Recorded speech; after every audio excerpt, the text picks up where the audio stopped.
Good morning students. आशा करता हूँ कि आप सब लोग स्वस्थ एवं सुरक्षित होंगे। पिछली कक्षा में हम लोगों ने गुरुदेव रविन्द्रनाथ टैगोर के अनुसार शिक्षा के पाठ्यक्रम पढ़े थे।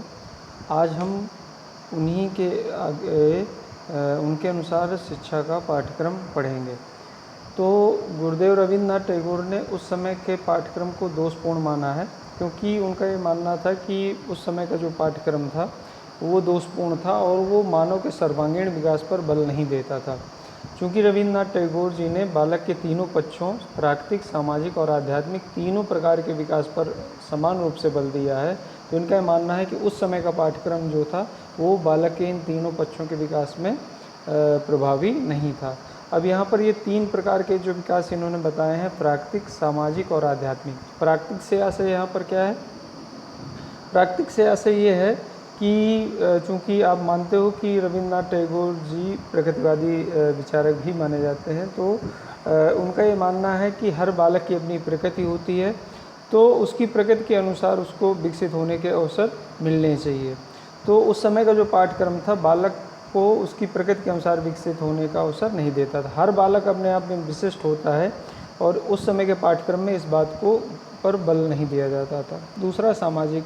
क्योंकि उनका मानना है कि मनुष्य एक सामाजिक प्राणी है और उसका प्रत्येक तरह का विकास समाज में रहकर ही संभव है। तो समाज के जो आदर्श, मूल्य, परंपराएं, जो कुछ भी है, यानी भौतिक और अभौतिक जो भी संस्कृति है, अगर उसका ज्ञान नहीं होगा बालक को, तो वह अपने सामाजिक पर्यावरण में समायोजन नहीं स्थापित कर पाएगा। तो इन्होंने दूसरा जो माना है कि बालक का सामाजिक विकास भी होना चाहिए। और तीसरा जो सबसे बड़ा जीवन का लक्ष्य इन्होंने माना था, आध्यात्मिक विकास, एक आत्मभाव की अनुभूति और आत्मानुभूति।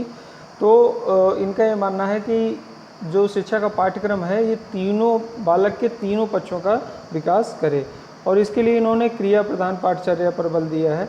और इन्होंने अपनी संस्कृति के साथ साथ राष्ट्रीय और अंतर्राष्ट्रीय महत्व की भाषा संस्कृतियों पर बल दिया है। इनका ये मानना है कि अगर हम केवल अपनी भाषा और संस्कृति का ज्ञान अर्जित करेंगे तो हमारी जो विचारधारा है या हमारा जो दृष्टिकोण है वो संकुचित होगा। हम केवल अपने देश के नागरिक नहीं हैं, सारे विश्व के नागरिक हैं। अतः हमें अपने देश की भाषा संस्कृति के साथ साथ राष्ट्रीय और अंतर्राष्ट्रीय महत्व की भाषा और संस्कृतियों को अपने पाठ्यक्रम में शामिल करना चाहिए, ताकि इससे बालकों का जो दृष्टिकोण है वो विस्तृत हो। इसके लिए इन्होंने विषय जो पाठ्यक्रम में शामिल करने की बात कही है उसमें है इतिहास, भूगोल, साहित्य, विज्ञान, प्रकृति अध्ययन, धर्मशास्त्र, नीति शास्त्र, भाषा और गणित। इसके अलावा कुछ क्रियाएं इन्होंने पाठ्यक्रम में शामिल करने की बात कही है, जिसमें से भ्रमण है, अभिनय है, चित्रकला है, बागवानी है, हस्तकलाएं हैं, प्रयोगशाला है, प्रयोगशाला कार्य और संग्रह। अब अगर विषय हैं तो वो तो आप देख ही रहे हो कि उस बालक के सर्वांगीण विकास पर बल देते हैं। इसके अलावा इन्होंने क्रियाओं पर बहुत ज़्यादा बल दिया है। तो क्रियाओं में इनका ये मानना है कि भ्रमण से बालक का स्वाभाविक विकास होता है। वो जिस उद्देश्य को लेकर भ्रमण करने जाता है तो वो उद्देश्य तो पूरा होता है, अनौपचारिक रूप से बहुत कुछ और भी सीखता है। इसके अलावा अभिनय, तो अभिनय में आप देखते हो जैसे कि हम लोगों ने मनोविज्ञान में पढ़ा था कि रुचियाँ मुख्यतः 4 प्रकार की होती हैं। उसमें से एक प्रमुख रुचि है अभिव्यक्ति की अभिरुचि, ठीक है। तो अगर आप ये देखो, अभिनय से क्या होता है, बालक की छुपी हुई प्रतिभाएं बाहर निकल पाती हैं और वो अपने आप को अभिव्यक्त कर पाता है। इसके अलावा चित्रकला में भी आत्मा अभिव्यक्ति के अवसर मिलते हैं। बागवानी में जाहिर सी बात है अपनी प्रकृति के साथ उसका जुड़ाव होता है और ज्ञानेंद्रियाँ और कर्मेंद्रियाँ प्रशिक्षित होती हैं। इसके अलावा विभिन्न तरह की हस्तकलाएँ, प्रयोगशाला कार्य और संग्रह मतलब विभिन्न तरह की प्राकृतिक वस्तुओं का संग्रह करना और भी विभिन्न तरह के पदार्थों का संग्रह करना, तो ये भी एक अच्छी क्रियाओं में शामिल किया जाता है। इसके अलावा इन्होंने और अन्य पाठ्यक्रमी क्रियाओं में शामिल किया है खेल कूद को, समाज सेवा को, नाटक, संगीत और नृत्य को। तो ये सारी क्रियाओं को इन्होंने पाठ्यक्रम में स्थान दिया है। इसके बाद अगर हम आते हैं शिक्षण विधियों में, तो इनका ये मानना है कि उस समय की जो शिक्षण विधियाँ थी वो निष्क्रिय थी, उबाऊ थी और रटने वाली विधियाँ थी। तो उन्होंने इन सारी विधियों का विरोध किया है और उसके बाद उन्होंने नई तरह की विधियों मतलब शिक्षा प्रक्रिया में शामिल करने की बात कही है। उनका ये मानना है कि जो भी शिक्षण पद्धतियाँ हों वो जीवन की वास्तविकताओं के निकटतम हों। इसके लिए इन्होंने जिन शिक्षण विधियों की बात कही है उसमें आता है भ्रमण विधि। तो भ्रमण विधि, जैसा कि हम लोगों ने अभी चर्चा की कि भ्रमण विधि से बालक का स्वाभाविक विकास होता है, उसकी ज्ञानेंद्रियां और कर्मेंद्रियां प्रशिक्षित होती हैं, और इसके अलावा जिस उद्देश्य के लिए वो भ्रमण कराया जाता है तो उसके अलावा वो आसपास के लोगों का रहन सहन, जीवन शैली, और इसके अलावा जो आसपास की प्रकृति का अध्ययन करता है। तो कहने का मतलब ये है कि बालक का इससे सर्वांगीण विकास होता है, और वो भ्रमण विधि के माध्यम से जो कुछ भी सीखता है वो उसके दिमाग में स्थायी हो जाता है, और भविष्य में उस ज्ञान का वो प्रयोग कर पाता है, क्योंकि अनुभव द्वारा प्राप्त ज्ञान जो होता है वो वास्तविक ज्ञान होता है, और भ्रमण के द्वारा बालक को वास्तविक अनुभव होते हैं, और उसके इसकी इमाज या मानसिक चित्र उसके मस्तिष्क में बनते हैं, और उस ज्ञान का वो अपने दैनिक जीवन में प्रयोग कर पाता है। इसके अलावा वाद विवाद विधि की बात कही है उन्होंने। वाद विवाद विधि भी बहुत प्राचीन विधि है, और इसमें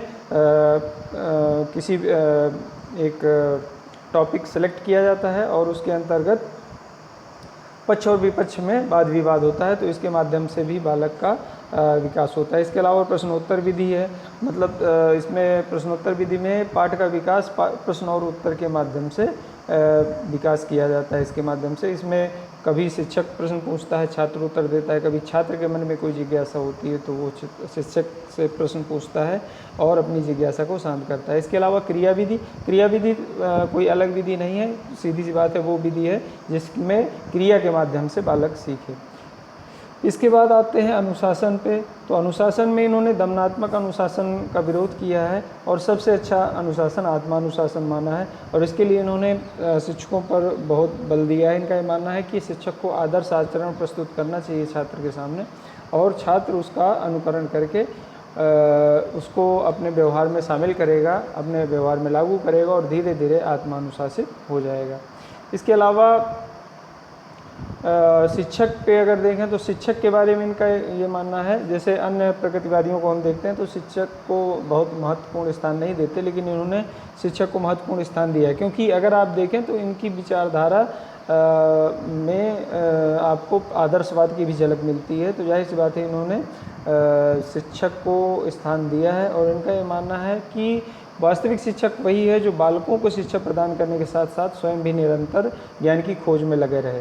जाहिर सी बात है कि वास्तविक शिक्षक वही हो सकता है जो निरंतर ज्ञान की खोज में लगा रहे, नया नया ज्ञान खोजे, और समाज में होने वाले परिवर्तनों का भी उसे ज्ञान होना चाहिए, ताकि वो बदलती परिस्थितियों के अनुसार अपने छात्रों को उसके लिए तैयार कर पाए।